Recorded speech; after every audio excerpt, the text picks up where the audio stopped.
Ladies and gentleman, ಹಾಸನದಲ್ಲಿ ಯಶ್ ತಾಯಿ ಮನೆ ಕಾಂಪೌಂಡ್ ವಿವಾದ ಇವತ್ತು ಹೊಸ ತಿರುವನ್ನ ಪಡ್ಕೊಂಡಿದೆ. ಕಾಂಪೌಂಡ್ ಹಾಕಿರುವ ಜಾಗದ ಮಾಲಕಿ ಅನ್ನುತ್ತಿರುವ ಲಕ್ಷ್ಮಮ್ಮ ಅವರು ಮಾತನಾಡಿದ್ದು ಜಾಗದ ಬಗ್ಗೆ ಸ್ಪಷ್ಟನೆ ನೀಡಿದ್ದಾರೆ. ಲಕ್ಷ್ಮಮ್ಮ ಅನ್ನುವರು ಹೇಳಿದ್ದೇನು, ಅದಕ್ಕೆ ಯಶ್ ತಾಯಿ ಪುಷ್ಪ ಕೊಟ್ಟ ಉತ್ತರ ಏನು? ಎಸ್ ವೀಕ್ಷಕರೇ, ನೆಲ ಜಲ ಭಾಷೆಗಾಗಿ ಪ್ರಾಮಾಣಿಕ ಪತ್ರಿಕೋದ್ಯಮ. ನೀವು ನೋಡ್ತಾ ಇದ್ದೀರಾ ಫೋಕಸ್ ಟಿವಿ. ನಾನು ಶಿವು ರಾನರಾಪುರ.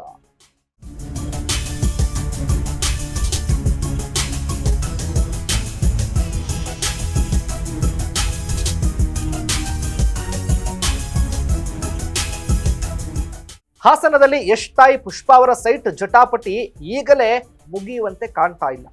ನಿವೇಶನದ ವಿವಾದಕ್ಕೆ ಹೊಸ ಟ್ವಿಸ್ಟ್ ಸಿಕ್ಕಿದೆ. ಇದೀಗ ಲಕ್ಷ್ಮಮ್ಮ ಅವರದ್ದು ಎನ್ನಲಾದ ನಿವೇಶನದ ಮಾಲಕಿಯ ಎಂಟ್ರಿ ಆಗಿದೆ.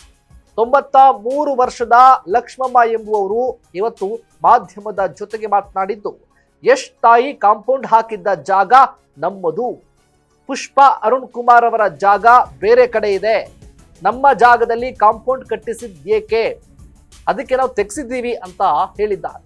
ಎಷ್ಟು ದಿನ ಯಶ್ ತಾಯಿ ಅವರ ಮನೆ ಪಕ್ಕದಲ್ಲಿದ್ದ ಸೈಟ್ ಅನ್ನ ಒತ್ತುವರಿ ಮಾಡಿ ಕಾಂಪೌಂಡ್ ಹಾಕಲಾಗಿದೆ ಅಂತ ದೇವರಾಜ್ ಅನ್ನುವರು ಆರೋಪ ಮಾಡಿದ್ರು. ಈ ಬಗ್ಗೆ ಇದೀಗ ಸೈಟ್ ಮಾಲೀಕರಾಗಿರುವಂತ ಲಕ್ಷ್ಮಮ್ಮ, ನನಗೆ ವಯಸ್ಸಾಗಿರೋದ್ರಿಂದ ಹಾಸನಕ್ಕೆ ಪದೇ ಪದೇ ಬರೋದಕ್ಕಾಗೋದಿಲ್ಲ, ಹಾಗಾಗಿ ನಾನು ದೇವರಾಜ್ ರವರ ಹೆಸರಿಗೆ ಪವರ್ ಆಫ್ ಅಟಾರ್ನಿಯನ್ನ ಆಡಿಸಿದ್ದೇನೆ. ಪುಷ್ಪ ಅವರ ಜಾಗಕ್ಕೂ ನಮಗೂ ಸಂಬಂಧ ಇಲ್ಲ, ಅವರದ್ದು ಬೇರೆ ರಸ್ತೆಯಲ್ಲಿದೆ, ಕಾಂಪೌಂಡ್ ಹಾಕಿಸಿದ್ದನ್ನ ತೆಗೆಸಿದ್ದೇವೆ, ಆದ್ರೆ ಮತ್ತೆ ಇಟ್ಟಿಗೆಯ ಕಾಂಪೌಂಡ್ ಅನ್ನ ಹಾಕೋದಕ್ಕೆ ಮುಂದಾಗಿದ್ದಾರೆ ಅಂತ ಲಕ್ಷ್ಮಮ್ಮ ಮಾತನಾಡಿದ್ದಾರೆ. ವರ್ಷ ಮೈಸೂರಲ್ಲಿ ಇರೋದು, ಹಾಸನಕ್ಕೆ ಬರೋಕ್ಕೆ ಸ್ವಲ್ಪ ತಾಪತ್ರಯ ಆಗುತ್ತೆ. ಅದಕ್ಕೋಸ್ಕರ ದೇವರಾಜ್ ಅವರಿಗೆ GPO ಬರ್ಬಿಟ್ಟಿದ್ದೀನಿ. ಅದಕ್ಕೂ ಇದಕ್ಕೂ ಸಂಬಂಧವೇ ಇಲ್ಲ. ಅವ್ರದ್ದು ಆ ರೋಡಲ್ಲಿ ಐತೆ, ನಂದು ಈ ರೋಡಲ್ಲಿ ಐತೆ. ಅದೇ ಯಶ್ ತಾಯಿ ಹಾಕೋತಾಳೆ ಅಲ್ಲಿಗೆ ಕಾಂಪೌಂಡ್ ಹಾಕಿಸ್ತಿದ್ದಂತೆ ಮತ್ತೆ ನಿಲ್ಸೋರೇನೋ.